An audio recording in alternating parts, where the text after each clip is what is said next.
concept of the ceremonial law? Like, what does this actually mean and what does it refer to? Well, what we need to understand first is that Bible students of old and the reformers understood the difference between God's model law that I spoke about in the previous video, his eternal model law, and the temporary ceremonial system.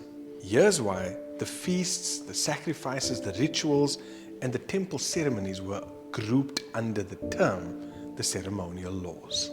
Firstly, because they pointed to Christ. The feasts, sacrifices, and offerings were all symbols and shadows pointing to Jesus. Here are three examples. The Passover pointed to Christ as the Lamb of God.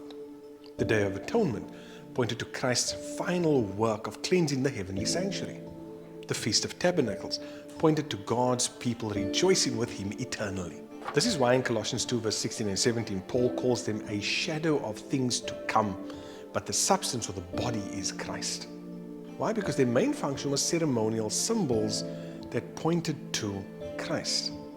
And so the reason they fall into the category of ceremonial laws is simply because their main function was as ceremonial symbols until Christ came.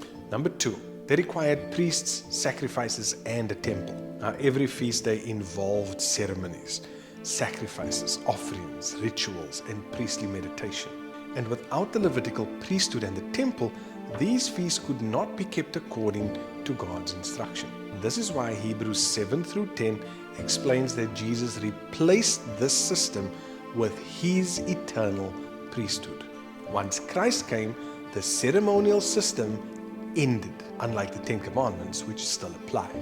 Number three, they were written in a book, the book of the law written by Moses. Now we know that in Exodus 31 verse 18 we are told that the Ten Commandments, the model law, is written by the finger of God on tablets of stone. We are further told in the same chapter of Deuteronomy 31, in verse 24 to 26, that the feasts and sacrifices were written in a book by Moses.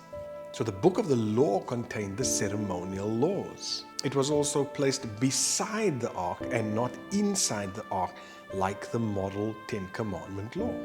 And this is precisely why they are categorized differently. And then fourthly, they were temporary in design. This is why in Ephesians 2 verse 15, Paul talks about Christ abolishing the law of commandments contained in ordinances, handwritten ordinances. Hebrews 10 verse 1 then carries on and says, the law, the ceremonial system, is only a shadow of the good things that are coming, not the realities. Anything that was a copy or a shadow, that was referring to the ceremonial system. And these, according to Colossians 2:14, ended at the cross, where it says, and people love to use this, blotting out the handwriting of ordinances. Which ordinances? According to Ephesians 2 verse 15, the ordinances in the law of commandments that was written by Moses. And so because the feasts were part of the shadow system, they are naturally grouped under the ceremonial law. But God's moral law, His Ten Commandments, are eternal. Why? Because 1 John 3 verse 4 defines sin as transgression of that law.